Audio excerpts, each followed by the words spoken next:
I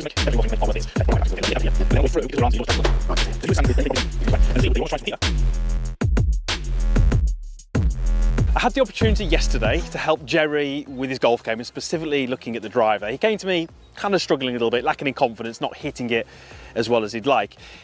We did some great things in that lesson. I really wanted to make this video and share it with you because there can be so many things that you can take through to your golf game. And we did kind of 4 really key stages, something at setup, something through impact, and then we finished up with something which I think is going to completely surprise you. It's so simple. It had such a big effect on his golf game, and anybody can do that. And it really helped him hit these high draws with his driver, and they were going further as well. So let's get into what we did. The first thing I wanted to do with Jerry was to get him more comfortable over the ball. Now, you might resonate with this. You might be thinking, yeah, that sounds like me. I'm often over the ball and it just doesn't feel comfortable. I can't get myself set. This is the case for Jerry, and there was one reason why he was doing that, and I want to show you what that was. Okay, I would like to see your hands a little bit more back. Right. Okay. Generally, what we tend to see with, on average, tour players, the hands with the driver actually tend to be slightly back of impact. Now, as soon as you get the hands a little forward, we know that what you do with the grip affects the face. It's more likely to push the face to the right. Yeah. So if you have the hands a little forward, either the face is going to align all right, or for some golfers, they'll say things like, I just can't get the club to sit right because the hands are forward and then they're trying to twist it back and it kind of gets a bit uncomfortable. Most of the drivers these days are pretty good in terms of they sit very neutrally and pretty well. But obviously, if we were to push the handle forwards or move the handle back, it changes where the club points. So with the driver, if we don't have the club shaft nice and neutral, if we have it a little forward, the face tends to sit a little open. Now, the majority of golfers wouldn't necessarily like to see that a little open, so at setup they'll try and twist the club a little bit. And it's interesting actually, if you just take your normal setup, so don't do anything different, just your normal setup. Yeah, I'm already... Okay, right, now I'm holding the golf club. If you take your hands off, watch what happens to the club head. There we go. This is how it's kind of fallen back. Yeah. So what that tells me is that you're setting the club in a certain way and then trying to change it a little bit with your hands, and it's just an element of inconsistency that we don't really want. So the first thing I wanted him to do was really get good at aligning the golf club and having the club shaft nice and neutral. So try this little exercise. You're going to take the driver in your trail hand and you're going to go through your technique. So I like to pick an intermediate target, so I'm going to be picking this divot here, and I'm just going to take my right hand and I'm just going to align the club face at that intermediate target, but just have the club sitting nicely on the ground.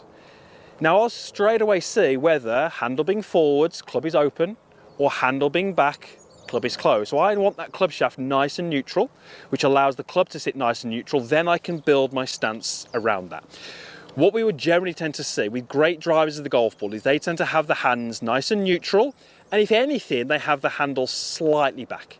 The last thing we want is to have the hands forward, because that opens the club face and then you are in a whole world of trouble because you're going to have to start twisting the club and it won't look right and it'll look very, very different over the ball. So this was really key that we did this with Jerry. The next stage was to do some work on the lead arm. Now this is so important in his golf swing, in your golf swing, in my golf swing, everyone's golf swing. If you're struggling, what do you often see through the golf ball? We're looking at drive, but you see this with irons. Well, you often see these elbows kind of separating, bending, it just looks a little bit cramped. So with Jerry's golf swing, his follow through, so target side of the ball, tended to be quite low and too much around his body. The reason for that is what his left arm was doing. So as he went through the golf ball, his left arm was sort of bending this way, but it wasn't folding correctly. And that was tending to leave the face open, and it was tending to mean that he wasn't getting the maximum amount of speed into the golf club. So I'm going to show you the drill that we did, really, really simple. I'd love to go ahead and try this. Best done with this mid iron, but you can see what we did here with Jerry. The majority of golfers, on the way through, the lead arm will bend, which is not necessarily a problem. It's the fact that there's no rotation in there, okay? So there's a big difference between an arm which is bending, this has got bend in it, versus an arm which is bending but also rotating. Yep. I've still got bend here, but I've got rotation. Okay, and when we do that, the club goes a lot further, but it also causes the club face to rotate and fold over. Good. Okay, hold it there.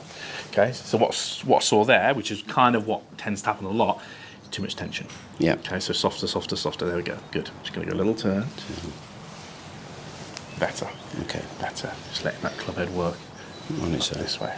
Good. Yeah. So if you sort of mimic that movement now, look at the toe of the club.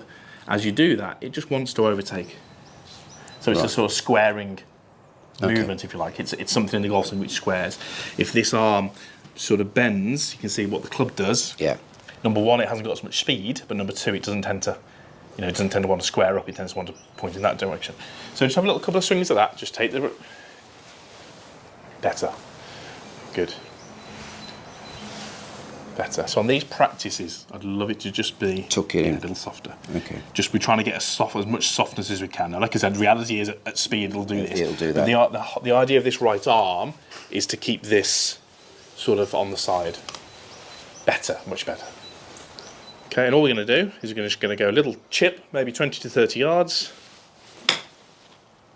We're just going to sort of finish here.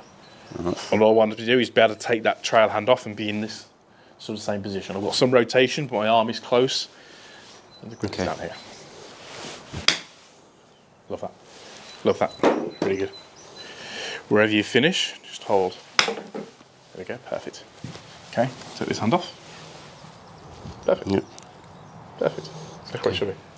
So taking that on a stage, I wanted to give Jerry a different sort of feel, something he could do away from the bay, something he could do where actually he's making some swings rather than just some movements of that lead arm.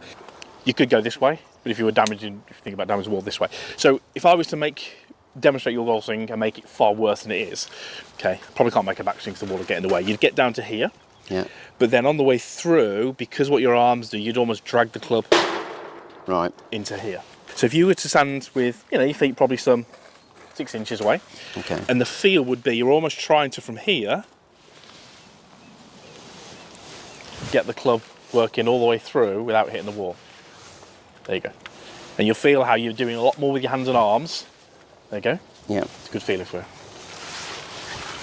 Okay, just go a little slower on the back. I'm just conscious of you hitting that. That's it. There you go, perfect.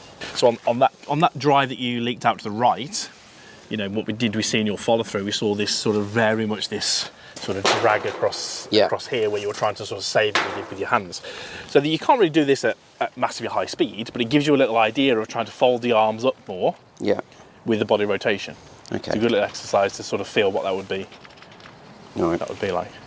If I do nothing with my body and just fold my arms, the club goes upwards. Yeah. But my lead arm is folding. But as soon as that lead arm buckles, it wants to go this way. So I could just go ahead and almost, get this feeling of get the club up this way with that lead arm folding. Right.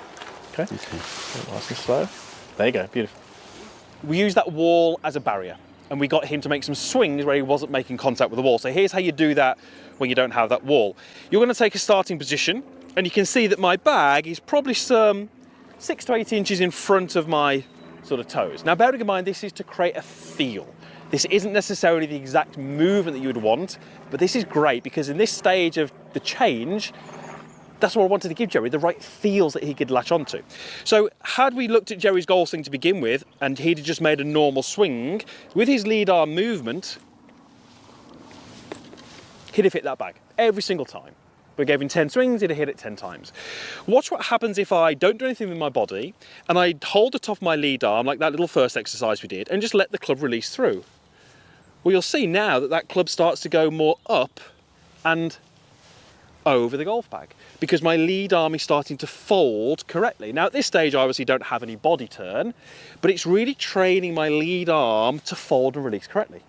So what I can do is I can actually place both hands on the golf club, make some little swings and just rehearse, just like clip my head over there, these movements. And you can see how my release of my forearms is causing the club to go much more up and over that golf bag. Now, I'm not really using a huge amount of body turn. The reality is we would in a swing. But if you move around to the front on view, you'll see that when I do that, what does that do to my lead arm? Puts me in this perfect position. That first position that we were working on before we jumped outside. So if you see this in your golf swing, try that. Use that wall drill, but even if you're on the golf course, place your golf bag here, have some little swings, and you're going to start to get that lead arm folding. If we can sort of change the release through a little bit of intent. That's it, there we go. Really get that club going high over your left shoulder. That was perfect. Straighter. That was perfect.